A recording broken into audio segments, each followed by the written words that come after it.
വയനാട് കൽപ്പറ്റ നഗരത്തിലെ പഴയ ബസ് സ്റ്റാൻഡിലെത്തിയാൽ മൂക്ക് പൊത്താതെ നടക്കാൻ കഴിയില്ല എന്ന അവസ്ഥയാണ്. കക്കൂസ് മാലിന്യം ഒഴുകിപ്പരന്ന് ദുർഗന്ധം വമിക്കുന്ന നിലയിലാണ് ആ സ്ഥലം ഇപ്പോഴുള്ളത്. മാലിന്യ പ്രശ്നത്തിന് ശാശ്വതമായൊരു പരിഹാരം കാണണമെന്നാവശ്യപ്പെട്ട് LDF കൗൺസിലേഴ്സ് ബസ് സ്റ്റാൻഡ് ഉപരോധിച്ചു.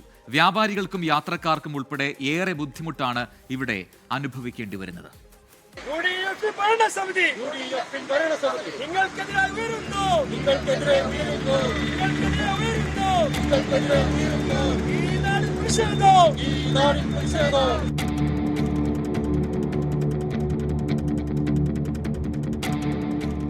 മൂക്ക് പൊത്തണം.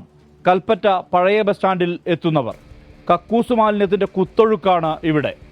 യാത്രക്കാർക്കടക്കം ദുരിതമാണ് ഈ ബസ് സ്റ്റാൻഡ് നൽകുന്നത്.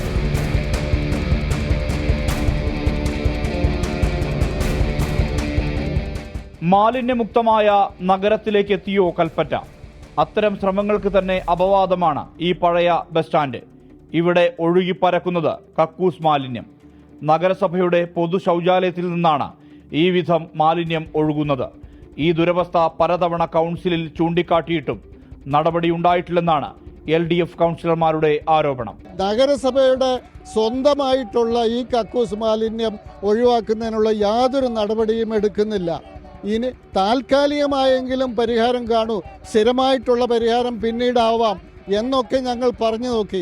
പക്ഷെ അതൊന്നും ചെയ്യുന്നില്ല എന്നുള്ളതാണ് വസ്തുത. ബസ് സ്റ്റാൻഡ് ഉപരോധിച്ചായിരുന്നു LDFന്റെ പ്രതിഷേധം. മഴ പെയ്താൽ ഇതാണ് ബസ് സ്റ്റാൻഡിന്റെ സ്ഥിതി. മാലിന്യം ഒഴുകിയെത്തുന്നത് റോഡിലേക്കാണ്. ഏറെക്കാലമായി അവസ്ഥ ഈ വിധം തന്നെ. ഒരു വർഷത്തിൻ്റെ അടുത്ത് ഈ പ്രയാസം അനുഭവിക്കാൻ വേണ്ടി മുനിസിപ്പാലിറ്റിയോട് പറഞ്ഞിട്ട് ഒരു പ്രയോജനം. ഈ പണി നടക്കുമ്പോൾ 2 മാസം അവിടെ പൂട്ടിയിട്ടു. 2 മാസത്തിൻ്റെ ഇടയ്ക്ക് എന്തെങ്കിലും ചെയ്ത് പരിഹരിക്കാവുന്ന ഒരു വിഷയമായിരുന്നു. അതിന് പോലും അവർ ശ്രമിച്ചില്ല. അപ്പോൾ ഉദ്യോഗസ്ഥന്മാരുടെ ഭാഗത്തു നിന്നാണ് നമ്മൾ പ്രത്യക്ഷത്തിൽ കാണാം. കൗൺസിലർമാരോടൊക്കെ നമുക്ക് പറയുന്നതിന് ഒരു പരിധിയുണ്ട്. അവരിതൊക്കെ വന്ന് ചെയ്യാവുന്ന നമ്മൾ പറയുന്ന വിഷയം അവർ ഗൗരവത്തിലേ എടുക്കില്ല.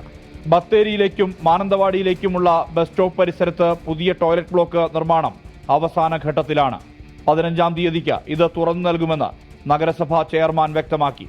ഈ ടോയ്ലറ്റ് ബ്ലോക്ക് തുറക്കുന്നതോടെ പ്രശ്നം താൽക്കാലികമായി പരിഹരിക്കപ്പെടുമെന്നാണ് പ്രതീക്ഷ. ടാങ്ക് നിറഞ്ഞാണ് കക്കൂസ് മാലിന്യം പുറത്തേക്ക് ഒഴുകുന്നത്. ഇതിനെതിരെ ശാശ്വതമായ നടപടികളാണ് ഉണ്ടാകേണ്ടത്. ഈ നടപടികൾക്ക് വേഗം വേണമെന്നാണ് ഉയരുന്ന ആവശ്യം. മനു ദാമോദരനൊപ്പം സുർജിത് അയ്യപ്പത്ത്, 24 വയനാട്. പൊതുജനം കഴുതയല്ല സാർ.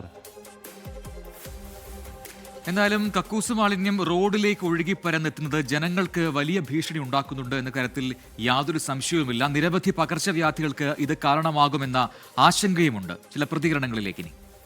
ഇവിടെ വരുന്ന ആളുകൾ മൂക്ക് പൊത്തിയിട്ട് കൽപ്പറ്റ പട്ടണത്തെ വിലയിരുത്തുന്ന രീതിയിലേക്ക് ഈ ഭരണസമിതി കൊണ്ടുപോയി എന്നുള്ളതാണ്. ഇവിടെ നിൽക്കാനും യാത്രക്കാർക്ക് ഭയങ്കര ബുദ്ധിമുട്ടാണ്. അതുപോലെ തന്നെ ഞങ്ങൾക്ക് ഇവിടെ കച്ചവടം ചെയ്യുമ്പോൾ ബുദ്ധിമുട്ടാണ്. 2 മാസം പൂട്ടിയിട്ട് ഒരു വണ്ടിയോ വാഹനങ്ങളോ ഇതിനുള്ളിൽ കയറിയിട്ടില്ല. ആ സമയത്തെ കച്ചവടവും കാര്യങ്ങളൊക്കെ ഭയങ്കരമായ അബദ്ധത്തിലായിരുന്നു ഉണ്ടായിരുന്നത്. എത്രയെല്ലാം ജനങ്ങളാണ് ഇവിടെ പൊറുതിമുട്ടുന്നത്. ഒരു കച്ചവടക്കാർക്ക് മര്യാദയ്ക്കൊന്നും കച്ചവടം ചെയ്യാൻ കഴിയുന്നില്ല. മഴ പെയ്ത മേലത്തെ ടാങ്ക് ഉണ്ട് കക്കൂസിന്റെ, അതിലേക്ക് നേരെ വെള്ളം ഇറങ്ങിയിട്ട് ആ ടാങ്കിൽ നിന്ന് ഒലിച്ച് ഇതിന്റെ അടിയിൽ കൂടെ വരലാണ്.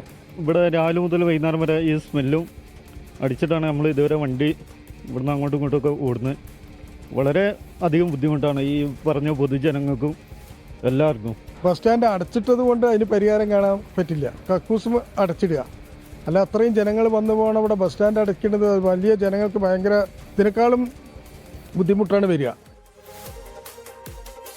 എന്തായാലും ഇത് 1-2 ദിവസം മുമ്പുള്ള പ്രശ്നങ്ങളല്ല. ഇത് ഏതാണ്ട് 1 വർഷമായുള്ള പ്രശ്നമാണ്. എന്നിട്ടും അധികാരികൾ ഇത് കാണുന്നില്ലേ, കണ്ടില്ലേ എന്നതാണ് ചോദ്യം.